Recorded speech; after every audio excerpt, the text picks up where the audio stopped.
Hello friends, कैसे हो आप लोग। आज अपन राजस्थान की कहानी स्टार्ट करते हैं। घड़ी खंबा पधारो हमारे देश। ओके, मेरा नाम मनोज कुमार लांबा है। आइए देखिए, राजस्थान का इतिहास पिछले वीडियो में मैंने बोला था कि हिस्ट्री ऑफ राजस्थान स्टार्ट मैं करूंगा, लेकिन उससे पहले मैं आपको जर्नल इंट्रोडक्शन दूंगा राजस्थान के बारे में। ठीक है, तो मैंने मैप लगाए हैं, तो देखिए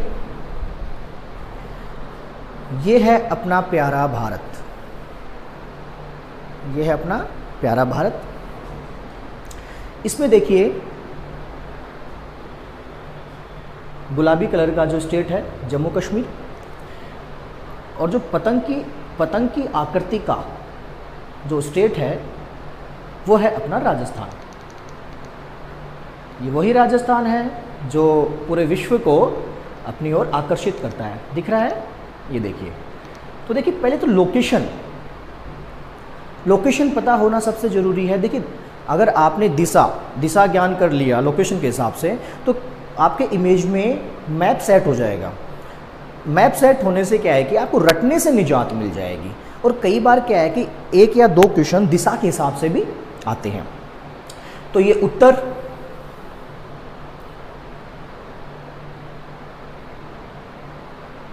देखिए उत्तर, दक्षिण, पूर्व, पश्चिम। तो राजस्थान किस दिशा में है? पश्चिम। राजस्थान किस दिशा में है? पश्चिम। अब देखिए राजस्थान जो है वो अपना बॉर्डर किस किस स्टेट के साथ शेयर करता है, तो अपने को ये भी पता होना चाहिए। ठीक है ना। जैसे राजस्थान, पंजाब, हरियाणा, ठीक है, उत्तर प्रदेश, मध्य प्रदेश, गुजरात, ठीक है ना। तो ये तो अंतर्राज्यीय सीमा बनाता है राजस्थान इन स्टेट के साथ। ठीक है ना, अंतर्राज्यीय, इंटर स्टेट बाउंड्रीज। ओके, अब देखिए पाकिस्तान देश के साथ यानी अंतर्राष्ट्रीय सीमा, जिसे रेड क्लिफ लाइन भी बोलते हैं, तो वो भी शेयर करता है। 1070 आपकी जो इंटरनेशनल बाउंड्री है पाकिस्तान वाली, रेड क्लिफ, ठीक है ना, वो 1070 है। ओके, तो अपने को ये पता होना चाहिए कि राजस्थान किस दिशा में है। बोलिए, राजस्थान है अपना भारत के पश्चिम में। ठीक है,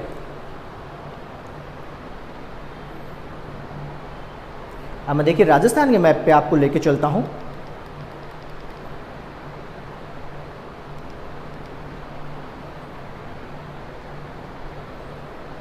ये देखिए, ये है अपना प्यारा राजस्थान। देखिए फील कीजिए, जितना आप स्टेट के साथ अपना रिलेशन मेंटेन करेंगे उतना अच्छा आपको आगे मज़ा आने वाला है। तो ये है अपना राजस्थान।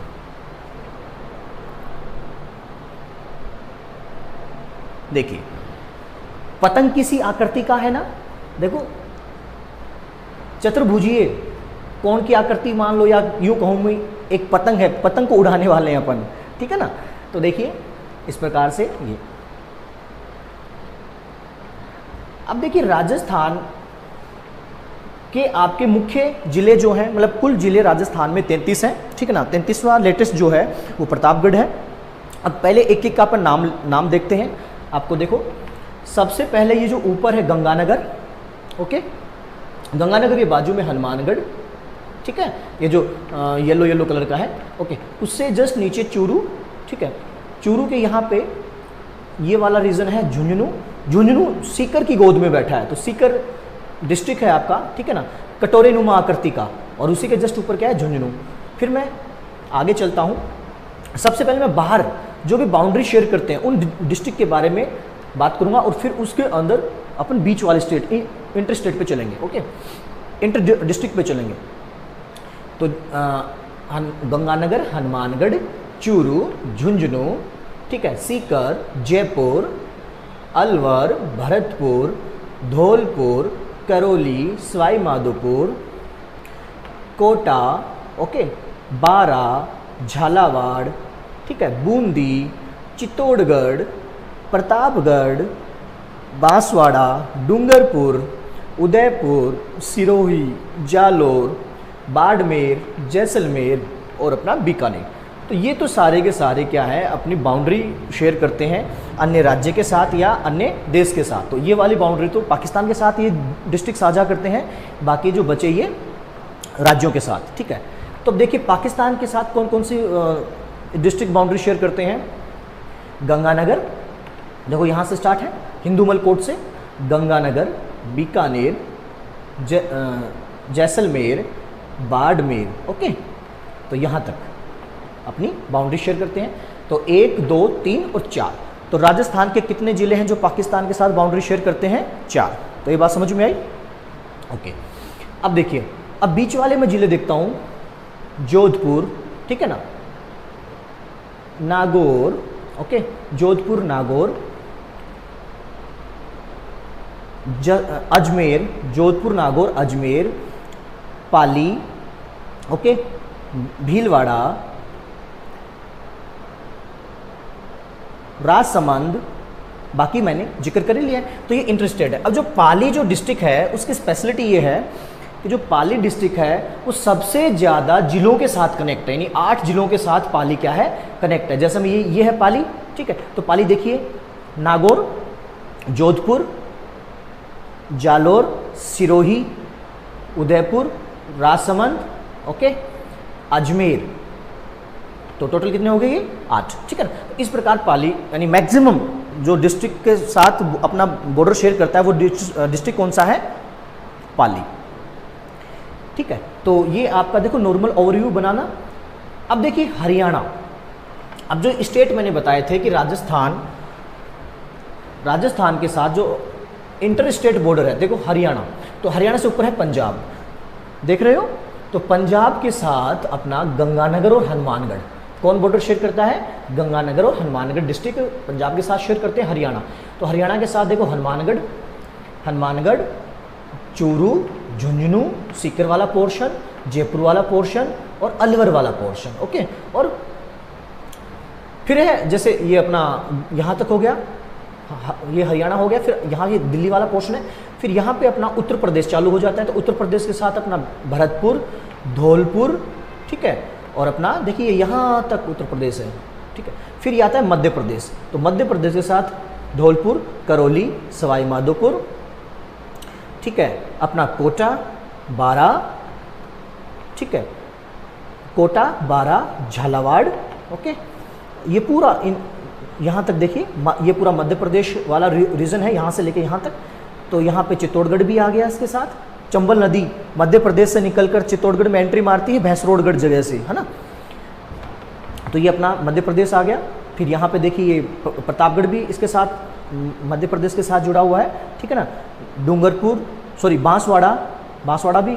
अब यहाँ से फिर देखिए ये अपना ये गुजरात है, तो गुजरात के साथ देखिए बाड़मेर का हल्का सा रीजन है देखिए, ठीक है, जालोर, सिरोही, उदयपुर और डूंगरपुर, ठीक है ना, तो ये देखिए, और बांसवाड़ा, तो ये रीजन है, ये गुजरात के साथ शेयर करता है अपना बॉर्डर, और ये वाला रीजन है मध्य प्रदेश के साथ शेयर करता है, ये वाला रीजन है यूपी के साथ, और ये वाला रीजन है हरियाणा के साथ, और ये वाला रीजन है पंजाब के साथ। तो देखिए अगर मैप से मैंने अगर आइडिया सेट कर लिया तो बार बार अपने को रटने की आवश्यकता नहीं होगी। तो पता चला कि राजस्थान, ठीक है ना, चतुष्कोणीय आकृति का अपना स्टेट है, और भारत में क्षेत्रफल की दृष्टि से राजस्थान नंबर 1 है। पहले मध्य प्रदेश हुआ करता था,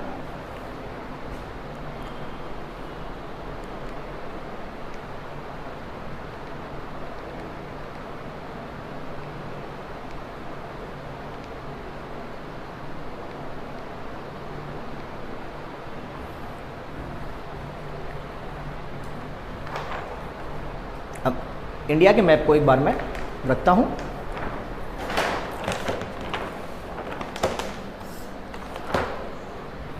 अब देखिए, तो राजस्थान के बारे में आपको जनरल बातें पता होनी चाहिए, जैसे कि भारत का क्षेत्रफल की दृष्टि से सबसे बड़ा स्टेट कौन सा है? राजस्थान, ठीक है। इसकी लोकेशन मैंने कहाँ बताई? उत्तर पश्चिम में। इसकी लोकेशन मैंने कहाँ बताई? उत्तर पश्चिम में। और राजस्थान के बीचों बीच यहाँ ये देखिए अरावली पर्वतमाला इसको डिवाइड करती है 2 भागों में, ठीक है ना। तो अरावली पर्वतमाला संसार का सबसे, यूँ कह सकता हूँ कि पुरानी पर्वतमाला है, ठीक है ना, और वर्तमान में अवशेषों के रूप में वो प्राप्त होती है, ठीक है। तो गुजरात से स्टार्ट होके ये दिल्ली रायसीना हिल्स, जहाँ पे राष्ट्रपति भवन है, तो दिल्ली रायसीना हिल्स तक ये जाती है। ठीक है। उसके बाद में देखिए राजस्थान नाम जो है वो तो 26 जनवरी 1950 को औपचारिक रूप से राजस्थान का नाम स्वीकार किया गया। अब उससे पहले क्या है कि हर एक रीजन का अलग अलग नाम हुआ करता था, रियासतें हुआ करती थी, राजा महाराजा, ठीक है ना। तो प्रत्येक जिले का अलग अलग, या यूँ कहूँ मैं कि 2-3 जिले मिला के कोई अलग से एक प्रदेश का निर्माण करते थे, और उस प्रदेश का नाम वहाँ की स्थानीय बोली, ठीक है ना, या मैं यूँ कहूँ वहाँ की स्थानीय प्राकृतिक दशाओं के कारण वो नाम पड़ा, कुछ का किसी राजा के नाम के ऊपर पड़ा है, ठीक है ना। तो देखिए अपन देखते हैं, मरु राजस्थान को यूँ मैं कहूँ कि मरु प्रधान प्रदेश मैं कह सकता हूँ। राजस्थान क्या है? मरु प्रधान प्रदेश। अब जब राजस्थान नाम जब उसका पड़ा है तो उससे पहले राजस्थान शब्द का प्रथम प्रयोग बसंतगढ़ सिरोही, सिरोही में बसंतगढ़ जगह है, ठीक है ना, और किला भी है अपना बसंतगढ़ का। तो वहाँ से एक अभिलेख प्राप्त हुआ था। उस अभिलेख में क्या नाम था? राजस्थानी दित्य। क्या नाम था? राजस्थानी दित्य। 1 सेकेंड।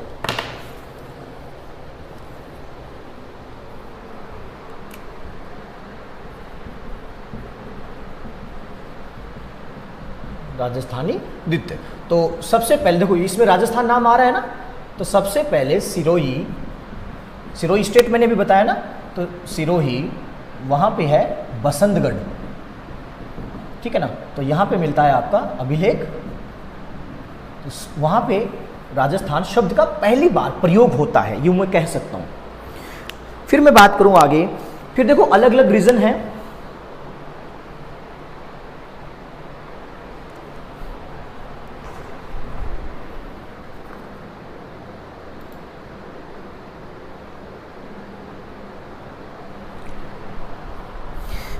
फिर अलग अलग रीजन है, तो मेवाड़, ठीक है ना, मेवाड़, मारवाड़, आपने नाम भी सुने होंगे, मेवाड़ हुआ, मारवाड़ हुआ, ढूंढाड़ प्रदेश हुआ, ठीक है ना, अजमेर हुआ। तो यहाँ पे क्या है कि अलग अलग डायनेस्टीज थी, अलग अलग शासक थे, ठीक है ना।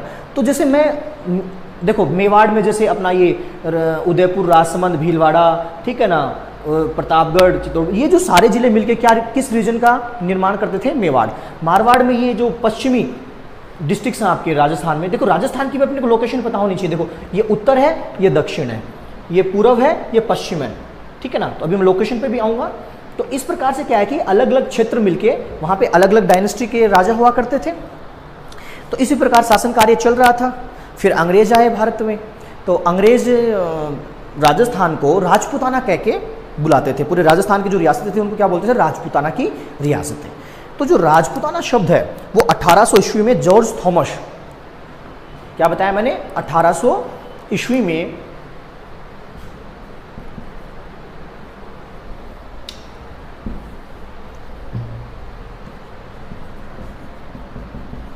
राजपूताना, ठीक है ना।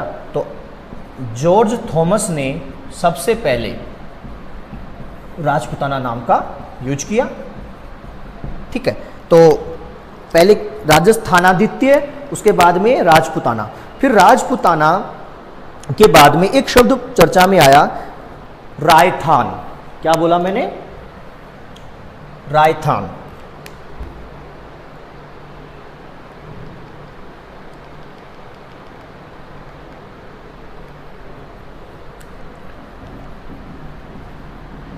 अब रायथान राजाओं का स्थान, रायथान बोले तो राजाओं का स्थान। देखो शब्द को समझना है, मैं बार बार कहता हूँ, अपने को कहीं रटने की आवश्यकता नहीं, वो शब्दों को समझना है। तो राजाओं के स्थान को क्या बोलते हैं? रायथान। तो मतलब राजस्थान में बहुत से राजा हुए हैं अलग अलग रियासतों के, ठीक है ना। तो ये अपना है रायथान।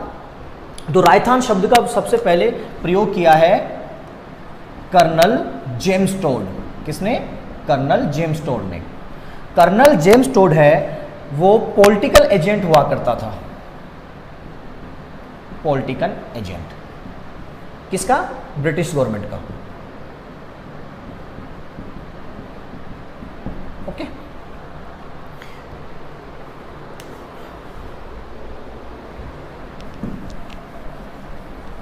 अब कर्नल जेम्स टोड है, देखो अंग्रेजों का सिस्टम क्या था? अंग्रेजों ने धीरे धीरे, देखिए पहले व्यापार करने के लिए आए थे, जहांगीर के दरबार से उनको व्यापार करने की अनुमति मिलती है, यानी मुगल डायनेस्टी में जहांगीर के समय काल में उनको व्यापार करने की अनुमति मिलती है।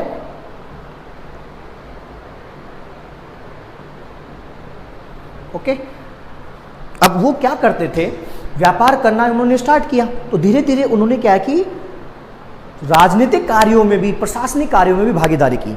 आपको पता होगा कि देखो बक्सर का युद्ध, प्लासी का युद्ध, तो प्लासी का युद्ध 1757 में, ठीक है, तो प्लासी के युद्ध में क्या है कि बंगाल के जो नवाब थे उनको हरा दिया गया। तो बंगाल के नवाब को हराने के बाद में ये तय हो गया कि अंग्रेज हैं वो व्यापारिक कंपनी के साथ साथ उनके पास सैनिक शक्ति भी प्रमुख है। ये बात समझ में आई। अब उसके बाद में 1764 में बक्सर की लड़ाई होती है। तो बक्सर की लड़ाई में मुगल जो शासक है उसको भी हरा दिया गया, इलाहाबाद का शासक है उसको, इलाहाबाद अवध यानी मिलके इन सबको हरा दिया गया। तो बक्सर का जो युद्ध है 1764 में, उसमें अंग्रेज सबसे बड़ी सैनिक सत्ता के रूप में भारत में सामने आते हैं। तो इस प्रकार उन्होंने सबसे पहले बंगाल पे अपना अधिकार करते हुए धीरे धीरे पूरे भारतवर्ष पर वो अपना अधिकार स्थापित करते हैं। तो इसी क्रम में राजस्थान में भी रियासतों ने, अलग अलग रियासतें हैं राजस्थान में, तो राजस्थान में भी अलग अलग रियासतों पर वो अपना अधिकार जमाने लगे। अब देखिए उसी समय अंग्रेजों ने कई स्थानीय शासकों के साथ लड़ाई की, उनसे कर वसूला और क्षेत्र पे अपना अधिकार जमाया। अब उस समय मराठा भी थे दक्षिण भारत में, टीपू सुल्तान, ठीक है ना, तो मराठा इधर अपने मिड में, ठीक है ना, तो मराठा राजस्थान में जब आक्रमण करने के लिए आते हैं तो सभी रियासतें अंग्रेजों के साथ सहायक संधियां करना स्टार्ट कर देती है कि हमें, अब सहायक संधियों के तहत क्या होता था कि प्रत्येक रियासत में एक पॉलिटिकल एजेंट नियुक्त किया जाएगा, ठीक है, और पूरे क्षेत्र में, जैसे राजपूताना पूरे क्षेत्र में एक अधिकारी होता है AGG, agent to governor general, agent to governor general. अब ये देखिए उस समय इंडिया की हाईएस्ट पोस्ट हुआ करती थी अंग्रेजों की, गवर्नर जनरल, ठीक है ना। तो गवर्नर जनरल का एजेंट होता था, तो गवर्नर जनरल का जो एजेंट, ठीक है ना, राजपूताना, और वो क्षेत्र तय किया गया, ये कहां बैठेगा, अजमेर, चीफ कमिश्नरी क्षेत्र अजमेर मेरवाड़ा, ठीक है ना। तो ये तो इसका बैठने का प्रमुख स्थल हो गया। अब इसके नीचे एजीजी के नीचे रियासतों में, 2 रियासतें 3 रियासतें मिलाकर एक केंद्र बना दिया गया, ठीक है ना। तो उन रियासतों में फिर एक पॉलिटिकल एजेंट नियुक्त किया जाएगा।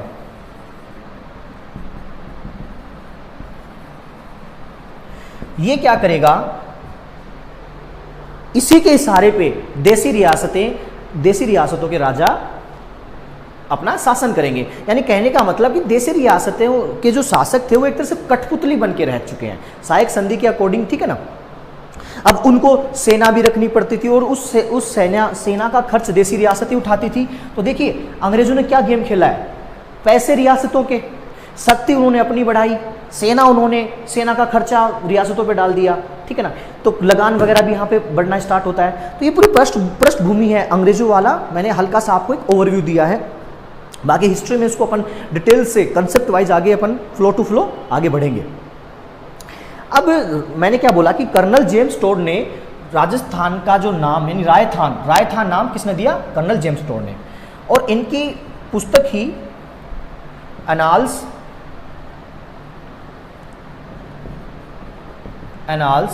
And antiquity of Rajasthan.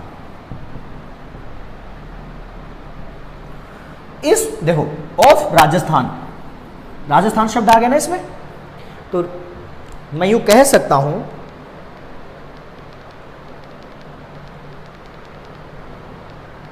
ये देखिए पुस्तक का नाम है annals and antiquity of Rajasthan. तो उसमें राजस्थान शब्द पहली बार चर्चा में आया, तो यूं कह सकता हूं मैं कि भैया राजस्थान शब्द सबसे पहले कर्नल जेम्स टोड ने यूज किया, रायथान भी उन्होंने यूज किया, और उनकी पुस्तक देखिए आपके सामने annals and antiquity of Rajasthan. अब कुछ चर्चित पुस्तकें भी आएंगी, कुछ देसी रियासतों के राजाओं के द्वारा या उनके उनके सानिध्य में जो लेखक रहते हैं वो लिखेंगे, ठीक है ना। जैसे हमीर राजा हुआ करता था, हमीर आयन, हमीर रासो, ये पुस्तकें तो अपन जब कल्चर में पढ़ेंगे हिस्ट्री के साथ उनको अपन डिटेल से देखेंगे तो उनके लेखक भी अपने को पता होना चाहिए। जैसे annals and antiquity Rajasthan, colonel James Tod. कौन? Colonel James Tod.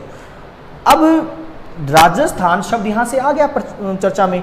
अब 26 जनवरी 1950 को वर्तमान में जो राजस्थान है उसका नाम राजस्थान स्वीकार कर लिया गया। उससे पहले राजपुताना ही चल रहा था। राजस्थान एक स्पेशल वैसे पॉपुलर वर्ड था जो कर्नल जेम्स टोड।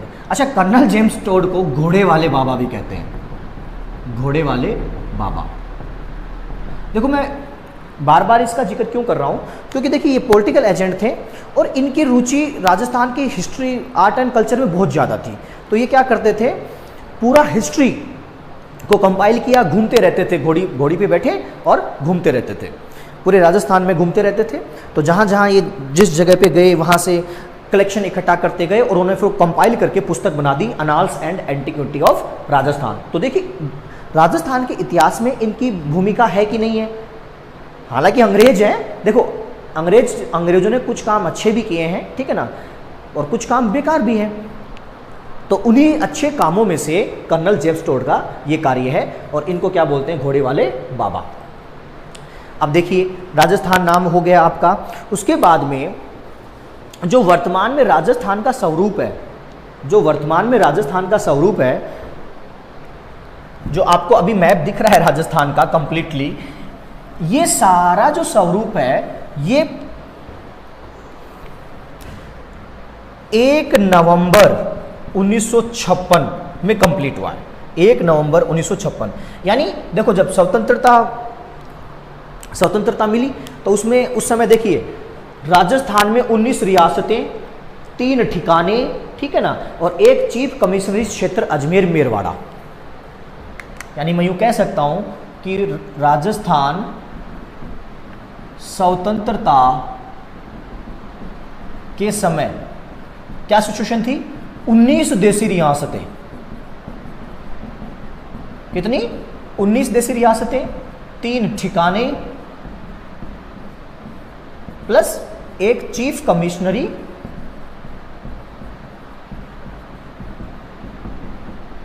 क्षेत्र, जो क्या था, अजमेर मेरवाड़ा, जो क्या था, अजमेर मेरवाड़ा। अब 1 नवंबर 1956 यानी 1947-48 के बाद 19 देसी रियासतों, 3 ठिकाने और एक चीफ कमिश्नरी क्षेत्र को मिलाकर जो वर्तमान में राजस्थान का आपको स्वरूप दिखता है, जो मैप आपने देखा वो, यानी यूं कह सकता हूं मैं कि इन देसी रियासतों का एकीकरण किया गया, इनको मिलाया गया, ठीक है। तो अब देखो स्वतंत्रता प्राप्ति के समय सरदार वल्लभ भाई पटेल गृह मंत्री, ठीक है ना, अंतरिम सरकार के, तो उन्होंने, आपको पता ही उनको लौह पुरुष कहते हैं। तो लौह पुरुष उनको इसलिए कहते हैं कि उन्होंने भारत की विभिन्न देसी रियासतों को कंपाइल करके उनको मतलब भारत में मिलाया। अब कुछ रियासतें भारत में मिलने के लिए राजी नहीं थी, हैदराबाद, जूनागढ़, ठीक है ना, तो और राजस्थान में भी जोधपुर पाकिस्तान के साथ मिलना चाहती थी। तो उन सभी रियासतों को समझा बुझा कर सरदार भाई वल्लभ पटेल और उनके सचिव थे मेनन साहब, उन्होंने मिलाकर इंटीग्रेशन करवाया। तो मुझे राजस्थान से, देखिए मैं बात इंडिया की भी करूंगा, राजस्थान की भी करूंगा, लेकिन फोकस कहाँ करना है मेरे को, राजस्थान। तो एक राजस्थान का, देखो यहाँ पे क्वेश्चन बनता है कि राजस्थान का वर्तमान स्वरूप किस दिन तय हुआ, तो 1 नवंबर 1956। और राजस्थान नाम स्वीकार्य कब किया गया, 26 जनवरी 1956, सॉरी 26 जनवरी 1950। तो ये बात आपको याद रखनी है।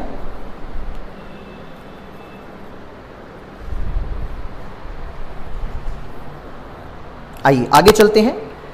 तो देखिए इस प्रकार, यानी आप राजस्थान की स्टडी करने वाले हो, लेकिन राजस्थान का जो वर्तमान स्वरूप है उसे बनने में 7 चरणों से गुजरना पड़ा। यानी जब मैं आपको एकीकरण पढ़ाऊंगा, इंटीग्रेशन ऑफ राजस्थान, तो उसमें 7 चरण होंगे कि भैया पहले चरण में मत्स्य संघ बना, ठीक है ना, उसके बाद में आगे राजस्थान संघ वगैरह, मतलब इस प्रकार से बन के लास्ट में राजस्थान बनता है।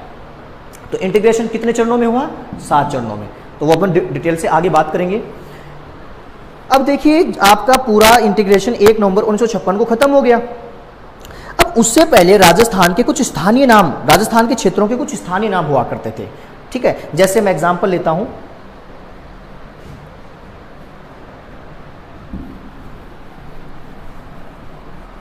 जांगल प्रदेश। देखिए नाम में सब कुछ छुपा होता है, मैं बार बार क्यों कहता हूं कि आपको नाम समझना है। जांगल प्रदेश,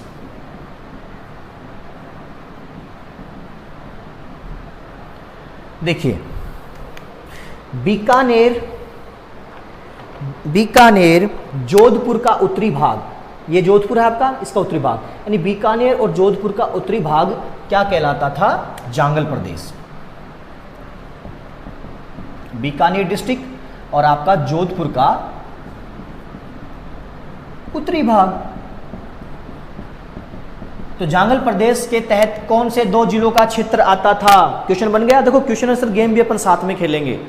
अच्छा है ना कि टॉपिक भी पढ़ते जाओ, चाहे वो जनरल इंट्रोडक्शन हो या कोर टॉपिक चल रहा हो, आप क्वेश्चन आंसर पढ़ के साथ अपन लगाते जाएंगे। और जैसे ही टॉपिक खत्म होगा उसके बाद में हर एक टॉपिक के बाद में मैं कम से कम 50 क्वेश्चन डिस्कस करूंगा आपसे, तो ये प्रैक्टिस भी अपने साथ के साथ हो जाएगी। तो जांगल प्रदेश हो गया आपका, ठीक है। अब इसी प्रकार योध्य क्षेत्र,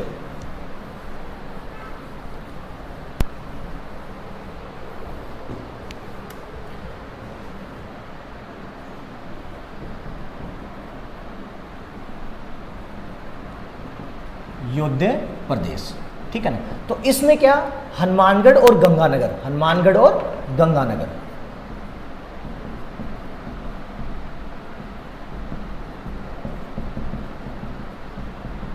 देखिए पहले जंगल पे आइए। देखिए जंगल से क्या बना? जांगल। तो देखो इस रीजन में क्या है कि वनस्पति वगैरह कम, भीषण गर्मी का क्षेत्र है, तो इसलिए क्लाइमेट सिचुएशन के हिसाब से, ठीक है ना, प्राकृतिक वनस्पति के हिसाब से इसका क्या नाम रख दिया गया? जांगल। समझ में आया ना। तो जांगल में बीकानेर जोधपुर का उत्तरी भाग। योध्य तो हनुमानगढ़ और गंगानगर। देखिए हनुमानगढ़ गंगानगर भारत के राजस्थान के उत्तर में है, तो जो भी इधर से कोई शासक आता था यहाँ पे युद्ध बड़े होते थे। तो हनुमानगढ़ में आपका भटनेर का किला भी है, भाटी शासक यहाँ पे हुआ करते थे, तो उन्होंने बहुत लड़ाइयाँ लड़ी हैं, ठीक है ना। मध्य एशिया से जो भी आक्रांता आता था वो राजस्थान में इधर से एंट्री करता था, तो यहाँ पे उनको रोका जाता था, लड़ाई होती थी तो ज़्यादा युद्ध होते थे, तो इसलिए इस प्रदेश को क्या बोला? योध्य प्रदेश। देखो समझ में आ रहा है ना कि क्यों, किसको क्यों बोला, ठीक है ना। तो रटने की कहीं आवश्यकता नहीं है। नेक्स्ट योध्य प्रदेश हो गया। फिर है वागड़। देखिए वागड़ क्षेत्र, देखिए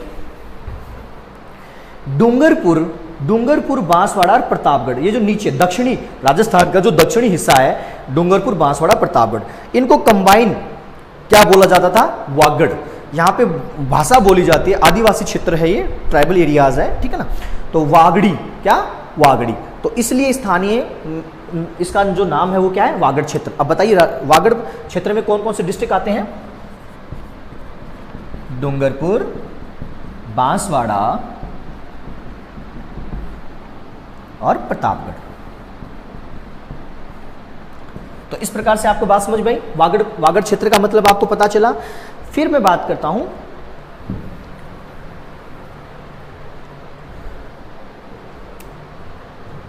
देखो नागौर जो डिस्ट्रिक्ट है, तो नागौर डिस्ट्रिक्ट का ये रहा नागौर, देखो दिख रहा है, ठीक। तो नागौर जो डिस्ट्रिक्ट है उसका पुराना नाम हुआ करता था अहिछत्रपुर। अहिछत्रपुर, ठीक है ना। अहिछत्रपुर हो गया। फिर एक आता है राठ क्षेत्र। कौन सा? राठ। क्या बोला मैंने? राठ। देखिए हरियाणा अपनी खड़ी बोली के लिए फेमस है, लाठी, ठीक है ना, मुच्छें, ठीक है ना। तो हरियाणा के साथ से जो रीजन अलवर का जुड़ा हुआ है, अलवर डिस्ट्रिक्ट का, उस प्रदेश को क्या बोलते हैं? राठ प्रदेश। क्या बोलते हैं? राठ प्रदेश, ठीक है ना। तो राठ हो गया आपका। फिर मैं बात करता हूं शेखावाटी। शेखावाटी क्षेत्र। तो देखो शेखावाटी बना है शेखावत, ठीक है ना, तो राजपूतों का गोत्र होता है शेखावत। तो शासक पहले ऑलमोस्ट राजपूत थे राजस्थान में। तो रीजन था अपना कौन सा, झुंझुनू प्लस सीकर प्लस चूरू। तो झुंझुनू, सीकर और चूरू तीनों का जो कंबाइंड एरिया है उसको क्या बोला, शेखावाटी क्षेत्र। शेखावतों का यहाँ पे राज था, ठीक है ना, तो इसलिए इस क्षेत्र का क्या नाम पड़ा, शेखावटी। अब देखिए क्वेश्चन आ गया कि निम्न में से शेखावटी क्षेत्र में, निम्न में से शेखावटी क्षेत्र में कौन सा जिला नहीं आता है, कौन सा जिला नहीं आता है। तो option A Sikar, option B Churu, option D Jalore, option C Jalore, option D Churu, ठीक है ना। यानी ए में आ गया झुंझुनू, सीकर, चूरू और लास्ट में क्या दे दिया, जालोर। तो आंसर क्या आ जाएगा आपका, जालोर। तो शेखावटी हो गया आपका। नेक्स्ट गिरवा, गिरवा क्षेत्र।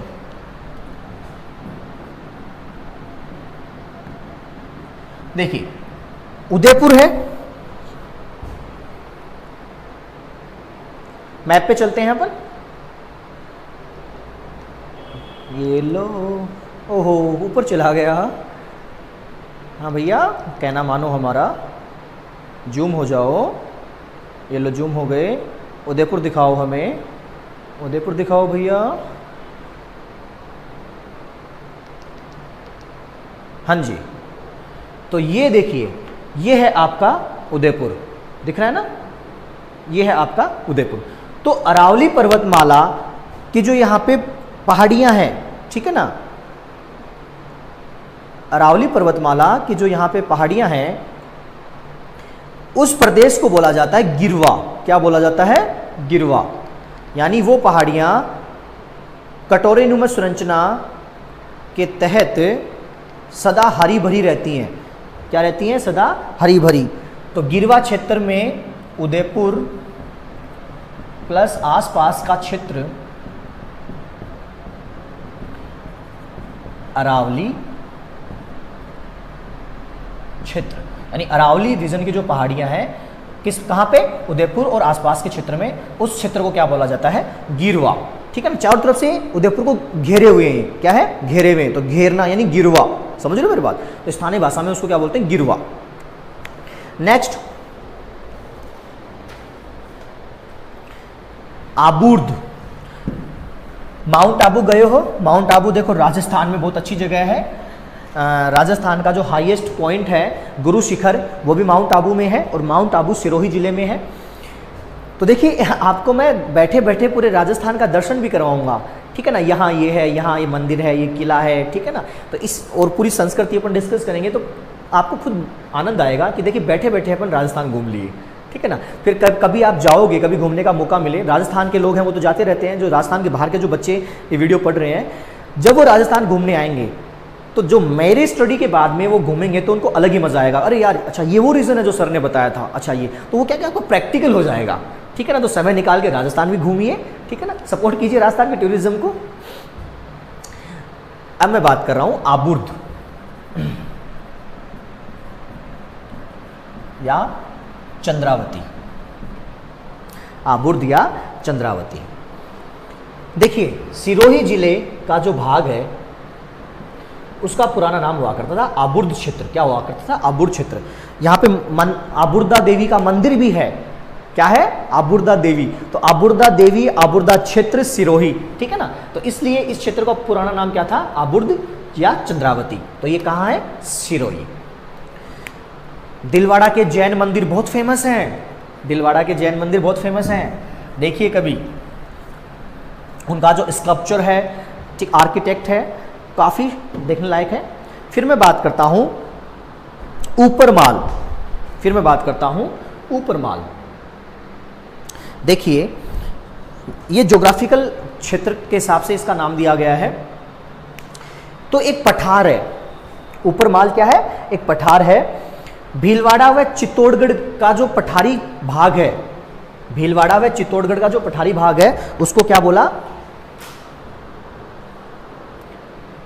देखिए ये आपका चित्तौड़गढ़ है फिर जूम करना पड़ेगा भैया, जूम हो, ये लो,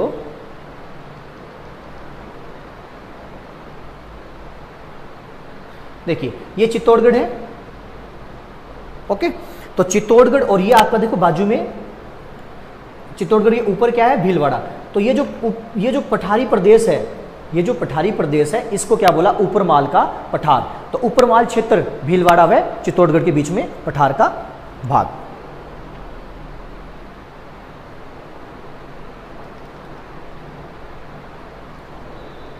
ओके, तो ऊपरमाल पठार या क्षेत्र, तो चित्तौड़गढ़ डिस्ट्रिक्ट है। देखिए डिस्ट्रिक्ट के नाम भी आपको पता चल रहे हैं धीरे धीरे कि 33 डिस्ट्रिक्ट का जिक्र आ जाएगा। चित्तौड़गढ़ प्लस भीलवाड़ा का पठारी भाग क्या कहलाता है, ऊपरमाल का क्षेत्र या ऊपरमाल का पठार। Okay,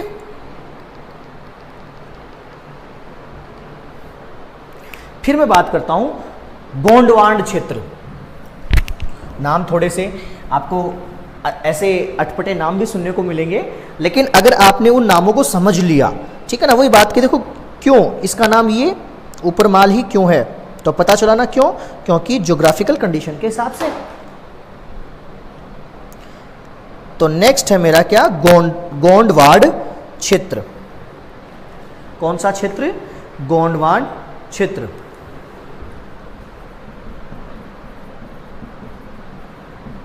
गोंडवान reason. देखिए जो अपना मैप पे चलते हैं,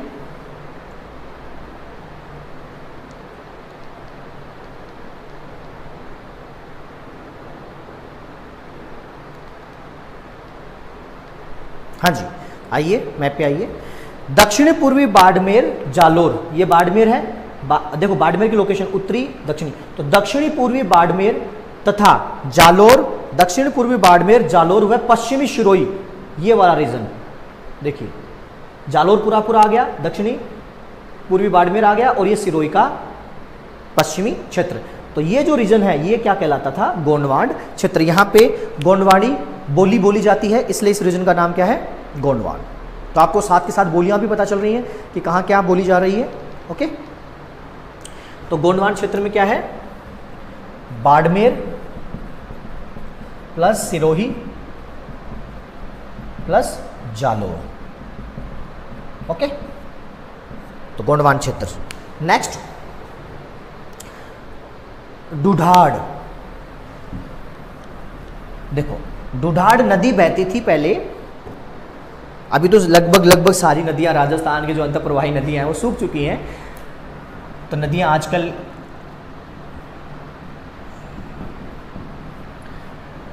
जब पढ़ाया जाता है तभी चर्चा में आती हैं, ठीक है ना, या फिर बुकों में ही नदियां बह रही हैं, क्लाइमेट सिचुएशन बदलती जा रही है, ठीक है ना। तो ढूढ़ाड़ यानी जयपुर डिस्ट्रिक्ट है राजस्थान का, मोस्ट पॉपुलेटेड डिस्ट्रिक्ट है राजस्थान का। तो जयपुर प्लस उसके आसपास का जो क्षेत्र हुआ करता था वो क्या कहलाता था, ढूढ़ाड़। क्यों, क्योंकि ढूढ़ाड़ क्या है, नदी। तो इस नदी के हिसाब से ज्योग्राफिकली नाम इसका क्या हो गया, ढूढ़ाड़। ओके, अब जयपुर की लोकेशन पता है, चले मैप में।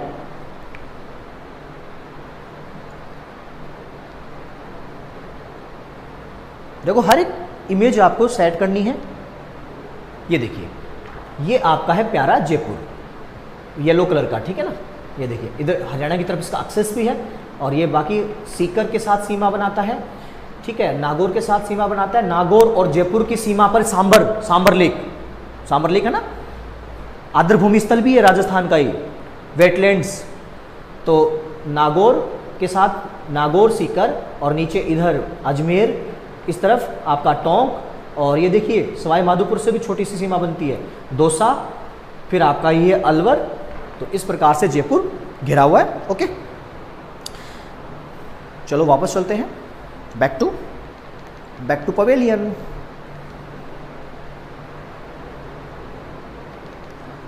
ओके, तो ढूढ़ाड़ जयपुर प्लस आसपास का क्षेत्र। अब है मांड। क्या नाम बोला मैंने, मांड। तो देखिए मांड एक स्थानीय गायन शैली है। तो जो पाकिस्तान के साथ जो रीजन अजमेर वाला टच हो रहा है, तो यहाँ पे क्या है कि लंगा, मांगणियार, मांड, ठीक है ना, तो ये गायन शैलियाँ हैं।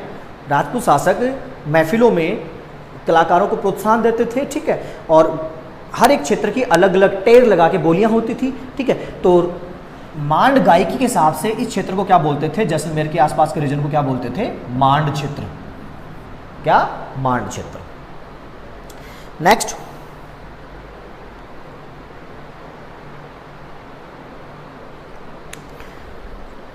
सूरसेन। सूरसेन प्रदेश, तो भरतपुर, करौली, धौलपुर। सूरसेन जनपद हुआ करता था, अभी बताऊंगा क्या होता है जनपद, भरतपुर, करौली, धौलपुर। अब ये तीनों डिस्ट्रिक्ट हैं राजस्थान के, भरतपुर, करौली, धौलपुर। तो देखिए सूरसेन महाजन, देखो पहले क्या, सिंधु घाटी सभ्यता, उसके बाद में ग्रामीण संस्कृति, आपकी वैदिक सभ्यता, वैदिक सभ्यता के बाद में जनपदों का समय आया। जनपद क्या है कि छोटे छोटे प्रदेशों का ग्रुप, ठीक है ना, तो अलग अलग रीजन। तो 16 महाजनपद होते थे उस समय। तो 16 महाजनपद में से एक था सूरसेन, और उसका जो रीजन था अपना भरतपुर, करौली और धौलपुर। तो इस रीजन, यह रीजन किसके तहत आता था, सूरसेन जनपद के साथ में, ठीक है ना। तो इसलिए इस रीजन को क्या बोलते हैं, सूरसेन क्षेत्र। नेक्स्ट, मेवात, यहीं पे लिख लेता हूं। देखो मेवात, अलवर रीजन जो है वहां पे जो बोली बोली जाती है वो मेवाती। कौन सी बोली? मेवाती। तो उसी बोली के हिसाब से इसका क्या नाम रखा, उसी बोली के हिसाब से क्या नाम रखा, मेवात क्षेत्र। तो मेवात क्षेत्र, अलवर। और राठ याद रहेगा ना, हरियाणा से बाउंड्री शेयर कर रहा है ना अलवर, तो वो आसपास का रीजन, ठीक है ना, राठ। तो मेवाती हो गया।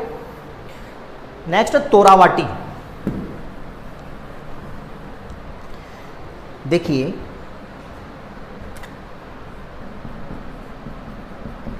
तोरावाटी क्षेत्र, इन रीजन्स में भी एक क्वेश्चन बनता है पक्का, ठीक है ना। तो देखिए जो शेखावाटी है, ठीक है ना, जो भी मैंने बताया, तो शेखावाटी बताइए कितने जिले आते हैं, 3 नाम बताइए, झुंझुनू, सीकर और चूरू।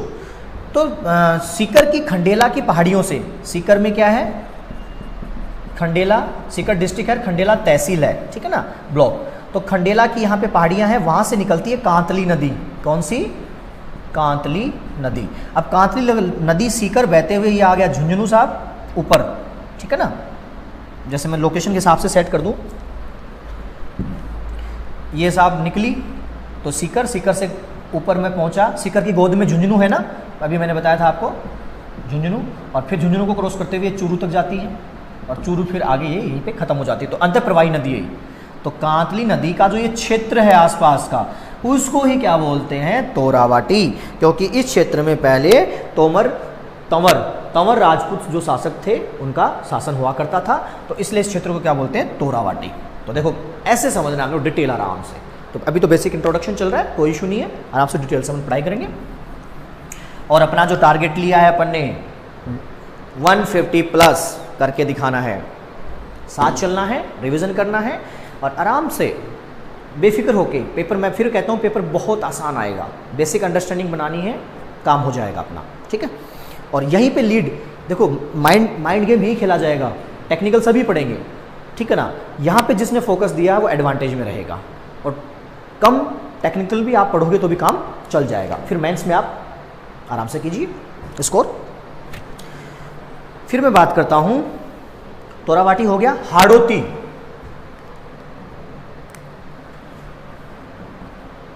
क्या प्रदेश है, हाड़ौती।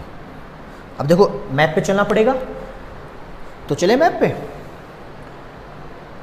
आज तो पूरे राजस्थान के जिलों का दर्शन कर रहे हो आप लोग, वो भी बैठे बैठे, वो भी बैठे बैठे।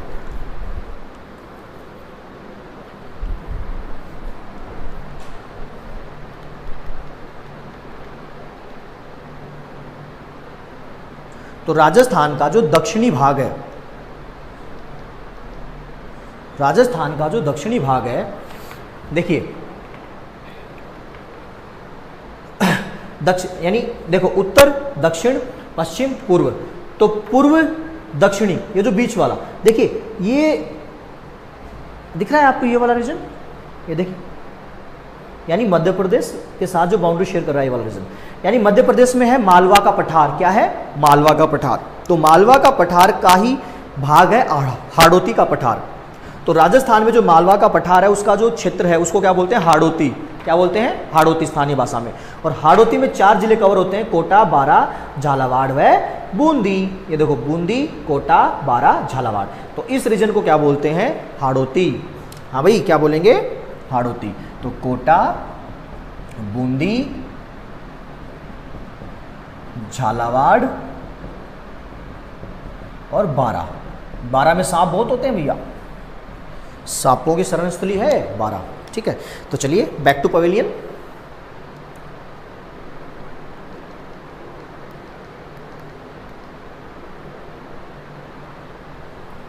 ओके, नेक्स्ट आपका देखिए, गोंडवाड़ हो गया, उपरमाल हो गया, दुधाड़ हो गया, मांड हो गया, सुरसेन हो गया, मेवात हो गया, हाड़ौती हो गया, तोरावाटी हो गया, कुरुक्षेत्र। तो कुरुक्षेत्र वही देखिए, हरियाणा में कुरुक्षेत्र है और हरियाणा की ज्यादा बाउंड्री शेयर अलवर। तो अलवर के आसपास का रीजन क्या कहलाता है? अलवर के आसपास का रीजन क्या कहलाता है? कुरुक्षेत्र। तो इस प्रकार से राजस्थान के ये स्थानीय नाम है, जो क्षेत्र विशेष नाम है, तो अपने को ये याद रखना है। ठीक है ना?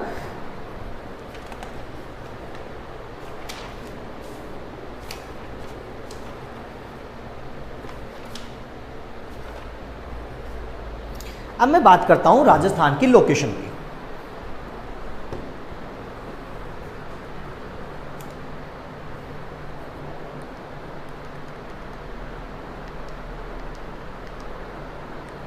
मैप पे चलना पड़ेगा, एक बार लोकेशन देखते हैं। तो प्यारे भारत में राजस्थान किस दिशा में है? पश्चिम दिशा। किस दिशा में है भैया? पश्चिम दिशा।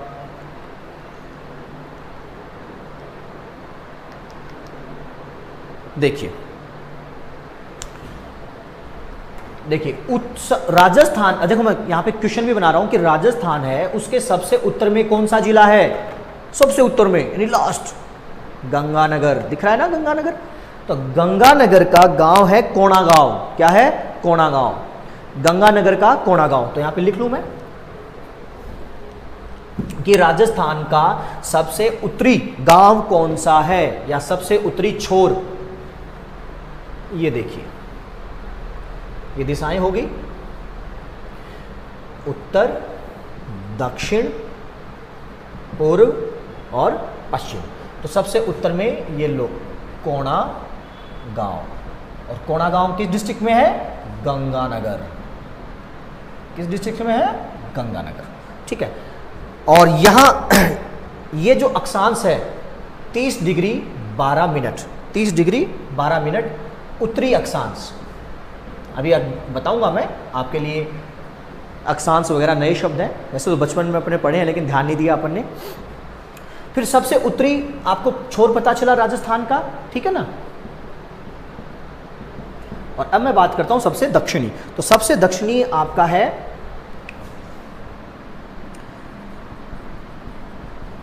बांसवाड़ा। ठीक है, बांसवाड़ा में है बोरकुंड। बांसवाड़ा में क्या है? बोरकुंड।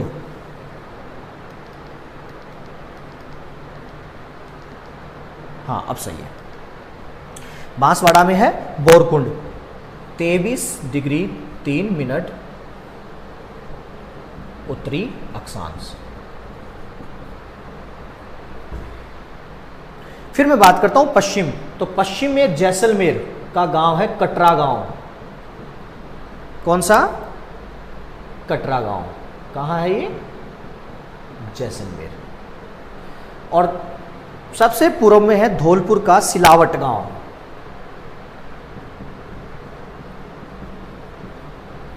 सिलावट गांव कहां है ये? धौलपुर। ठीक है, और इधर ये है 69 डिग्री 30 पूर्वी देशांतर। ठीक है। और ये है अपना 78 डिग्री 17 मिनट पूर्वी देशांतर। तो देखिए ये राजस्थान की आपकी लोकेशन हो गई। अब मैप में एक बार देख लेते हैं अपन। देखिए सबसे उत्तर में कौन सा डिस्ट्रिक्ट है, गंगानगर। सबसे दक्षिण में कौन सा है, बांसवाड़ा। सबसे दक्षिण में कौन सा है भैया, बांसवाड़ा।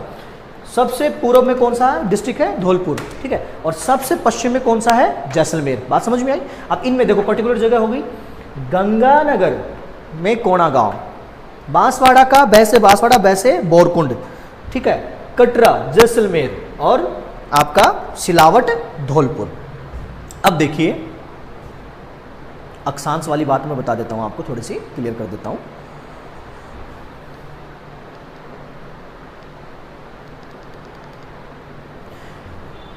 दिख रहा है, हाँ, ओके। तो देखिए पृथ्वी को अक्षांश और देशांतर रेखाओं में बांटा गया है, ठीक है ना। ये आपकी पृथ्वी है, ओके। तो ये 0 डिग्री अक्षांश आपका क्या कहलाता है, इक्वेटर, यानी आड़ी रेखाएं पृथ्वी पर वो क्या कहलाती हैं, अक्षांश। तो इस प्रकार से पृथ्वी को अक्षांशों में बांटा गया। अब 23.5 डिग्री दक्षिणी अक्षांश को बोलते हैं मकर रेखा। क्या बोलते हैं, मकर रेखा। और 23.5 डिग्री उत्तरी अक्षांश को क्या बोलते हैं, करक रेखा। Tropic of Cancer, Tropic of Capricorn, ठीक है ना। और ये आपका उत्तरी ध्रुव, ये आपका क्या है, दक्षिणी ध्रुव, ठीक है ना। तो देखो अब ये कैसे कैसे मापी गई है। देखो ये काल्पनिक रेखाएं, सबसे पहले तो ये क्या है, काल्पनिक रेखाएं, ये बात याद रखना। तो यानी यहां मैंने कंपास रखा 1 डिग्री, दूसरा मैं मार्कर यूज करता हूं।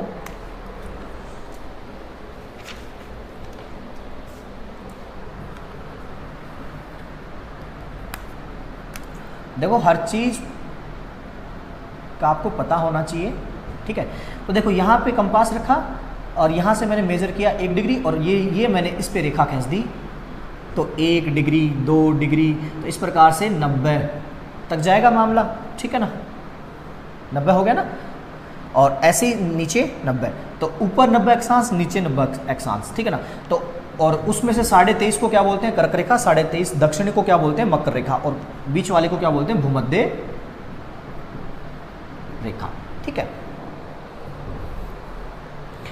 तो भारत, अब ये हो गया आपका उत्तरी गोलार्ध, यानी 0 डिग्री इक्वेटर से उत्तर में जो भी गोलार्ध है, हेमिस्फीयर, ठीक है ना, उसको क्या बोलते हैं, उत्तरी गोलार्ध। ये आपका क्या हो गया, दक्षिणी गोलार्ध। तो सबसे पहले तो मैं ये बात करता हूं कि भारत, ये है मेरा प्यारा भारत, कहां पे है, उत्तरी गोलार्ध में।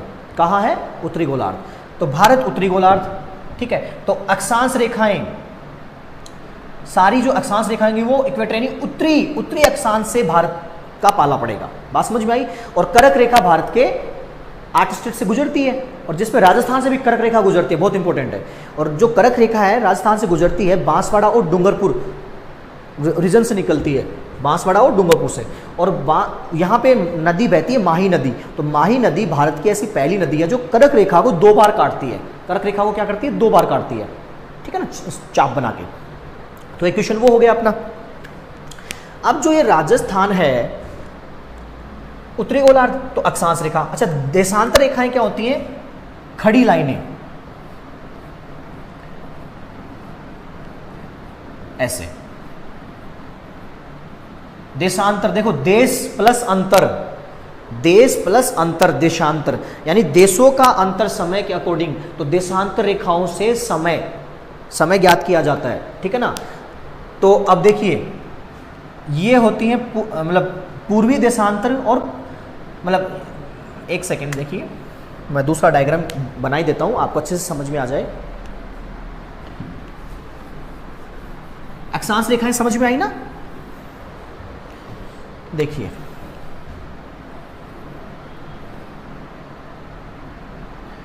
जीरो डिग्री देशांतर, जिसे ग्रीनविच रेखा भी बोलते हैं, ये मीन टाइम यानी इसी के अकॉर्डिंग टाइम जोन बांटे जाते हैं, ठीक है ना। तो इसके 0 डिग्री देशांतर है। अब देखो ये दिशा कौन सी है? पश्चिम। ये दिशा कौन सी है? पूर्व। तो भारत यहां पे है उत्तरी गोलार्ध में, तो किस मतलब कौन सी देशांतर रेखाओं से पाला पड़ेगा भारत का? पूर्वी। कौन सी देशांतर रेखाओं का? पूर्वी। और भारत की जो टाइम मीन रेखा है, ठीक है ना, इलाहाबाद के नैनी गांव से गुजरती है, 82.5 डिग्री पूर्वी देशांतर, उससे भारत का मानक समय मापा जाता है। और जो ग्रीनविच रेखा से 5 घंटे 30 मिनट 5 घंटे 30 मिनट प्लस में है जीएमटी, ग्रीनविच टाइम। आप मोबाइल में जाइएगा, हर एक मोबाइल में वर्ल्ड क्लॉक होती है, वर्ल्ड क्लॉक में आप जो देखोगे तो मेरी बात आपको और अच्छे से समझ में आएगी, ठीक है। अब देखिए